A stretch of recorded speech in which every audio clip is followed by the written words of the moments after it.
دوسرے مسلمانوں پر کفر کا حکم لگانے والے شخص کو اپنے دین و امان کی فکر کرنی چاہیے، اپنی حرکات سے باز آ کر توبہ طاب ہونا چاہیے۔ ایسے شخص کو حکمت و تدبیر کے ساتھ سمجھایا جائے، اگر اپنی ان حرکات سے باز نہ آئے تو اس سے قطع تعلق کرنا درست ہے۔ حضرت ابو ذر رضی اللہ تعالی عنہ سے روایت ہے کہ رسول اللہ صلی اللہ علیہ وآلہ وسلم نے فرمایا کہ جس شخص نے جانتے بوجھتے کسی دوسرے کو باپ بنایا تو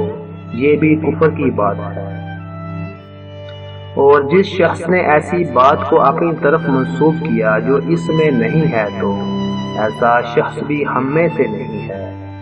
اور اس کو اپنا ٹھکانہ جہنم میں بنانا چاہیے۔ اور جس نے کسی کو کافر کہا یا اللہ کا دشمن کہہ کر پکارا حالانکہ وہ ایسا نہیں ہے تو یہ کلمہ اسی پر لوٹ آئے گا۔